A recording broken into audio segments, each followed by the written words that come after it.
नमस्कार, हूँ धर्मेश भंडेरी, प्रमुख आम आदमी पार्टी सूरत शहर।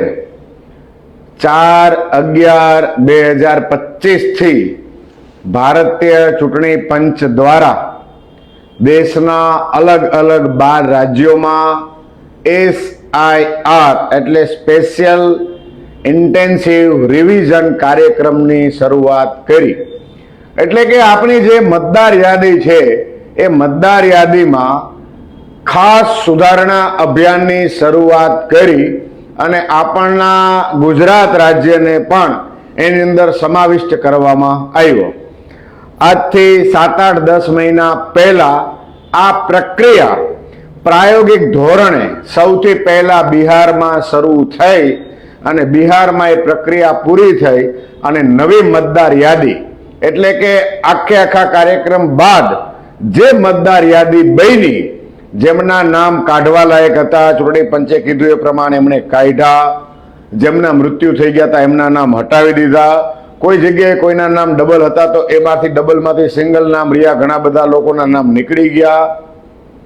આ આખે આખી પ્રક્રિયા પ્રાયોગિક ધોરણે બિહારમાં થઈ અને હવે એને આખા દેશમાં ચૂંટણી પંચ लागू करवा जई रह्यु छे। त्यारे एमने 2 फेज में लागू करवानुं आयोजन कर्युं छे। त्यारे पहला फेज में गुजरात राज्यनो पण समावेश करवामां आव्यो छे।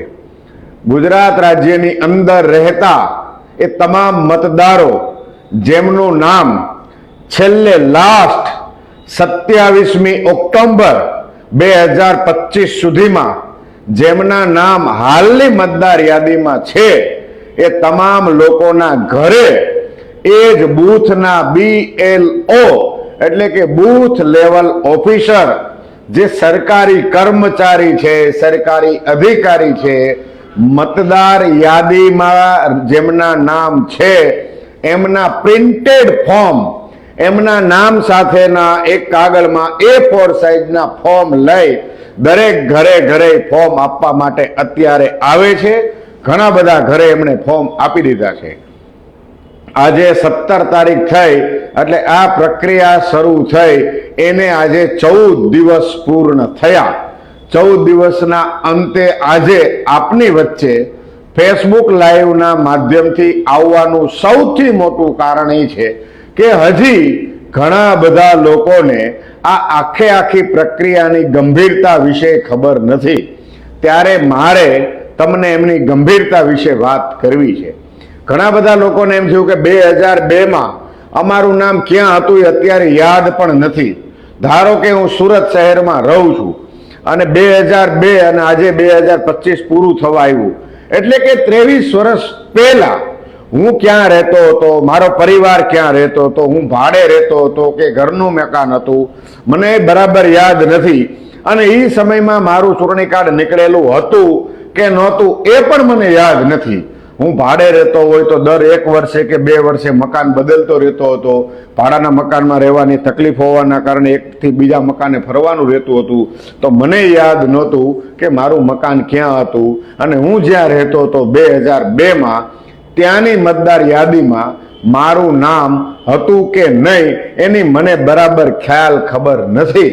आवी परिस्थिति में लोको पोतानुं नाम मळतुं नथी।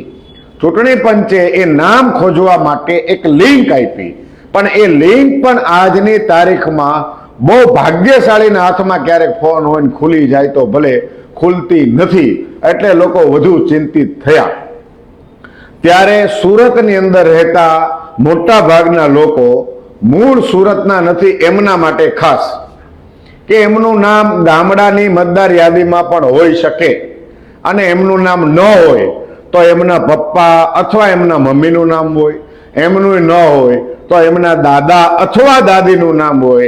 ए नाम पण आपणे आ गणतरी पत्रकनुं फॉर्म जे BLO ए आपणा घरमां आप्युं छे, चूंटणी पंचना एक माणसे आपणा घरे आप्युं छे एनी अंदर आपणे आपणी विगत 2002 नी यादीनी होय तो लखवानी, आपणी न होय आपणी न मळती होय तो एनी जग्याए गामडे कदाच आपड़ा मम्मी पप्पानुं नाम 2002 नी मतदार यादीमां होय तो एनुं नाम लखी देशो तो पण चालशे।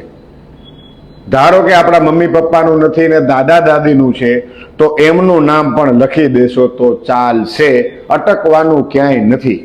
ઘણા બધા કિસ્સામાં એવું જાણવા મળ્યું કે અહીંયા નામ તો મળી ગયું પણ એમના નામમાં ભૂલ છે, એમની સરનેમમાં ભૂલ છે. એટલે કે 2002ની મતદાર યાદીમાં લખાણમાં બહુ ભૂલ આવતી હતી, બહુ છબરડાઓ આવતા હતા. અટકમાં ભૂલ આવે, રસબાઈ દીર્ઘાઈમાં ભૂલ આવે, એક સામાન્ય મીંડાની ભૂલ આવે, નામ લખેલું હોય નામમાં ભૂલ આવે. તો એ ભૂલ હોય તો ભૂલવાળા પણ લખી દેશો તો પણ હાલ પૂરતા ચાલશે. પછી આપણી પાસે ચૂંટણી પંચના એ જ BLO જો નોટિસ આપીને વધારાના પુરાવા માંગે તો એ પુરાવા આપવાના છે. હજી ફરીથી તમને આની વિગતવાર ઘણી બધી વિડંબણાઓ એ છે કે લોકો ગૂંચવાડામાં પડ્યા છે.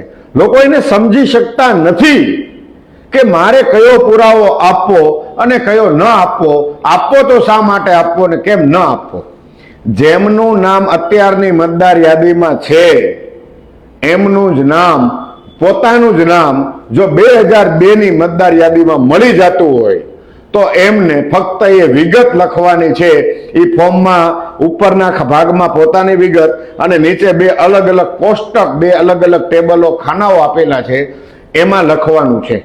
નીચેના જે 2 કોષ્ટક છે એ 2 કોષ્ટકમાં જેમનું નામ 2002ની મતદાર યાદીમાં છે એમણે ડાબી બાજુના ભાગે, અને જેમનું નામ 2002ની મતદાર યાદીમાં નથી એમના મમ્મી પપ્પા દાદા અથવા દાદીનું નામ જમણી બાજુના કોષ્ટકમાં લખવાનું છે.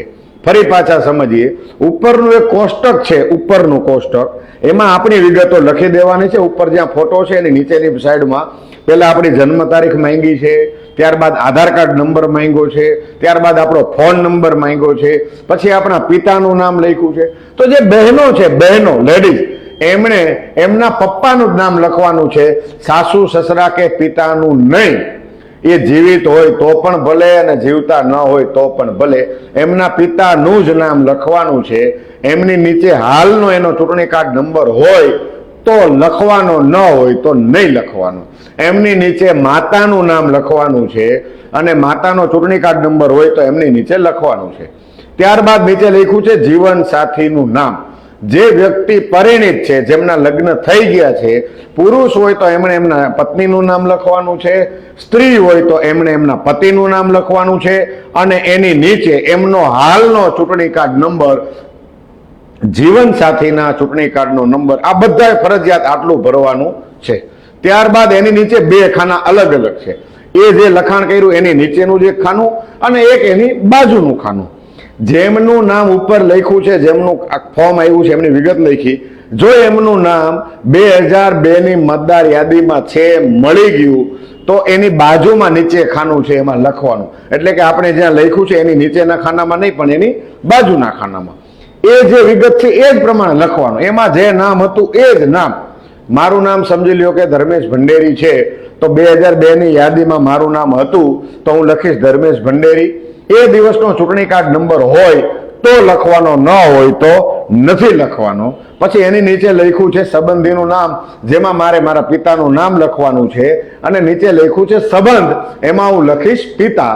પછી કઈ જગ્યાના ચૂંટણી કાર્ડમાં, ચૂંટણી યાદીના નામમાં હતું, સુરત જિલ્લાની ચૂંટણી યાદીમાં નામ હતું તો સુરત જિલ્લો, રાજકોટ જિલ્લાની મતદાર યાદી એટલે કે ગામડે નામ હતું, રાજકોટ જિલ્લાનું કોઈ ગામ આવતું હતું કે શહેર હતું તો રાજકોટ, અમદાવાદમાં હતું તો અમદાવાદ, જામનગરમાં હતું તો જામનગર, અમરેલીમાં હતું તો જિલ્લો અમરેલી, ભાવનગર હતું તો ભાવનગર, મહેસાણા હતું તો મહેસાણા. એની નીચે લખવાનું છે. નીચે લખવાનું રાજ્યમાં ગુજરાત, અને એની નીચે એ લખવાનું છે કે આ જે મતદાર યાદીનું નામ કાઢ્યું એ તે દિવસે કઈ મતદાર યાદી કઈ વિધાનસભામાં હતું. કારણ કે અત્યારની વિધાનસભાના સીમાંકનો અલગ છે અને 2002માં સીમાંકનો અલગ હતા. બની શકે કે આપણા ગામડે જે ગામ અત્યારે જે વિધાનસભામાં આવે છે, બની શકે કે 2002માં એ વિધાનસભા ન હોય અને અન્ય આસપાસની કોઈ હોય એવું બની શકે. એટલા માટે ખાસ લખવું જરૂરી છે. સુરતમાં મોટા ભાગના લોકો 84 વિધાનસભામાં વસતા હતા. 172 નંબરની 84 વિધાનસભા એ વખતમાં આખા દેશમાં મોટામાં મોટી વિધાનસભા હતી, જેના 636 બૂથ હતા. એટલે સુરતમાં અત્યારે અલગ અલગ વિસ્તારમાં વસતા લોકો આજે કોઈ કરંજમાં છે, કોઈ વરાછા રોડ વિધાનસભામાં છે, કોઈ લિંબાયતમાં છે, કોઈ ઉધનામાં કે મજુરામાં છે, અથવા કોઈ કતારગામમાં છે, કે કોઈ મોટા વરાછામાં કે અમરોલીમાં ઓલપાડ વિધાનસભામાં છે. તો આખો વિસ્તાર 84 વિધાનસભામાં આવતો હતો, એમાંથી એમનું નામ મળશે. આ વિગતો ભરી અને આપણે આપવાનું છે. જેમનું નામ એમાં છે એમને બીજા કોઈ પુરાવા આપવાના નથી. જેમનું નામ 2002ની મતદાર યાદીમાં છે એમણે ખાલી વિગત જ આપવાની છે. કઈ વિધાનસભામાં નામ હતું, એ વિધાનસભાનો ક્રમાંક નંબર કયો હતો, એમાં એનો ભાગ નંબર એટલે કે બૂથ નંબર કયો હતો, અને એ બૂથમાં એ મતદારનો અનુક્રમ નંબર કયો હતો. એકદમ સરળ છે, પણ નિરાતે વિચારીશું તો આમાં અઘરું કાંઈ નથી. જેમનું નામ 2002ની મતદાર યાદીમાં નથી અને એમની ઉંમર 21 વર્ષ કરતા વધારે છે, 21 વર્ષ કરતા વધારે છે, આજે મતદાર યાદીમાં નામ છે પણ 2002ની મતદાર યાદીમાં નામ નથી, તો એમણે એમના મમ્મી અથવા એમના પપ્પા કે દાદા કે દાદીનું નામ જે મતદાર યાદીમાં હતું એ એમને ઉતારવાનું છે બેઠે બેઠું. એ બાજુના ખાનામાં, એટલે કે આપણે જે મૂળ વિગત લખી એની નીચે જે ખાનું આવે છે ત્યાં, અને ત્યાં જે નામ હતું એ, ધારો કે મારું નામ નહોતું તો મારા પપ્પાનું નામ હતું, તો ઉપર લખીશ મતદારનું નામ, તો મારા પપ્પાનું નામ લખીશ જયંતિભાઈ ભંડેરી, એની નીચે એનો ચૂંટણી કાર્ડ નંબર એ દિવસે એ મતદાર યાદીમાં જે હતો એ જ નંબર, એમની નીચે સંબંધીનું નામ એટલે મારા પપ્પાના પપ્પા એટલે દાદાનું નામ, એની નીચે લખીશ સંબંધ. કઈ મતદાર યાદીમાં હતો તો કે અમરેલીમાં હતો, તો અમરેલી જિલ્લો, એની નીચે રાજ્ય તો કે ગુજરાત, એની નીચે કઈ વિધાનસભામાં હતું તો કે લાઠીમાં હતું, તો લાઠી, લાઠીનો ક્રમાંક નંબર શું હતો 42, 43, 44 જે હતો એ લખીશ. એની બાજુમાં કયા બૂથમાં હતું તો એનો ભાગ નંબર જે હોય એ ભાગ નંબર, અને એની બાજુમાં ક્રમાંક નંબર લખીશ. કામ પૂરું.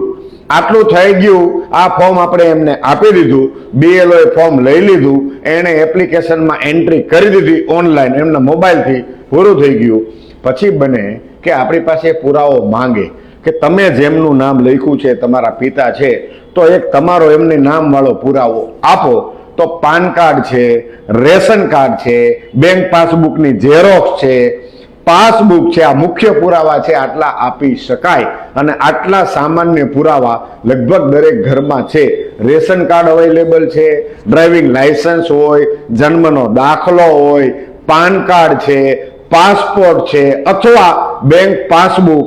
બેંક પાસબુકમાં પહેલા પાને જે આપણું નામ અને આખું એડ્રેસ લખ્યું હોય ત્યાં એક ફોટો ચોંટાડી અને બેંકનો સિક્કો મરાઈ આવશો તો એ પુરાવા પણ ચાલશે. એમણે એક પુરાવો એમનો, અને છતાંય માંગે તો એમના મમ્મી અથવા પપ્પા જેમનું નામ લખ્યું હોય એનો એક સામાન્ય પુરાવો આપવાનો છે. ત્રીજી વાત, જેમની ઉંમર 21 વર્ષ કરતા નાની છે, એમનું નામ આજની મતદાર યાદીમાં છે, તો એમણે એ વિગતો એમના મમ્મી અથવા પપ્પાની ભરવાની છે, અને એમના મમ્મી અને પપ્પા બેયના પુરાવા આપી દેવાના છે. એકદમ સરળ. રેશન કાર્ડમાં ત્રણેયના નામ લખેલા જ હોય, સરળ છે. એક જન્મનો દાખલો આપણો આપી દે, સરળ છે. પાન કાર્ડ આપી દે, એ પણ સરળ છે. બહેનોને આ ઉઢવ બહુ આવે કે લગ્ન થઈ ગયા હોય ત્યારબાદ પતિનું નામ લાગેલું હોય, પેલા પિતાજીના નામના પુરાવા હોય, પિતાજીના નામની વિગત ભરેલી હોય. જે બેનના અત્યારે લગ્ન થઈ ગયા હોય 2002માં એમનું નામ ન હોય, 21 વર્ષ કરતા વધારે એમની ઉંમર હોય, તો એમનું નામ 2002ની મતદાર યાદીમાં જે પ્રમાણે નામ લખેલું હોય એ લખવાનું. ન હોય તો એમના પપ્પા અથવા મમ્મીનું નામ લખવાનું, અને પાન કાર્ડ કે રેશન કાર્ડનો પુરાવો આપી દેવાનો છે. 2 રેશન કાર્ડ આપી દો તો વધારે સારું. મમ્મી પપ્પાના નામનું હોય જેમાં આપણું નામ લખેલું હોય, અને આપણે જ્યાં પરણીને આવ્યા છીએ જે ઘરે એ રેશન કાર્ડમાં આપણું નામ હોય તો આપી દેવાનું. બહેનો માટે, જે પરિણીત બહેનો છે એમના માટે પુરાવાના ભાગરૂપે પાન કાર્ડ બહુ સારી વસ્તુ છે કે જેમાં એમનું, એમના પતિના સાથેનું નામ હોય છે અને નીચે એમના પિતાનું નામ હોય છે. એ પુરાવો સૌથી મહત્વપૂર્ણ ગણાય છે, એ પણ આપી શકાય છે. ઘણા બધા લોકો અવઢવમાં છે. હવે મારે તમને મહત્વની વાત કરવી છે. કે અમારે નથી ફોર્મ ભરવું, સરકાર તો આવા ફતવા કાઢ્યા જ રાખે, નથી મત દેવા જાઓ, નહીં મત દેવા જાય તો શું ફરક પડશે, મત દઈ છે તોય શું કામ કરે છે આ સરકાર, એટલે અમારે આ કાંઈ માથાકૂટમાં પડવું નથી, ફોર્મ ભરવું નથી. એવા તમામ ભાઈઓ અને બહેનોને ખાસ વિનંતી કરું છું કે આ સરકાર આપણને ભલે હેરાન કરવાના આશયથી કરતી હોય કે જે એમનો આશય હોય એ, પણ આપણે એમાં નામ નોંધાવવું બહુ જરૂરી એટલા માટે છે. હું ગંભીરતાપૂર્વક કહું છું, આવતીકાલે કંઈક નવો ફતવો સરકાર લઈને આવશે અને કહેશે કે ચૂંટણી કાર્ડમાં તમારું નામ લખેલું જ છે, લાવો, નહીં હોય તો તમે અહીંયાના નાગરિક નહીં ગણાવો, તો આપણે શું કરીશું? એટલે આપણે મત દેવા જાય ન દેવા જાય આપણા અધિકારની વાત છે, પણ પુરાવાના ભાગ રૂપે પણ ચૂંટણી કાર્ડ બહુ મહત્વનું અંગ ગણાય છે. એટલે જેમનું નામ નથી મળતું, બહુ મહેનત કરવા છતાંય નથી મળ્યું, એમને ચિંતા કરવાની નથી. એ પોતાના પુરાવાઓ PAN card, ration card, bank passbook, licence, જન્મનો દાખલો આ આપી દેશો તો પણ ચાલશે.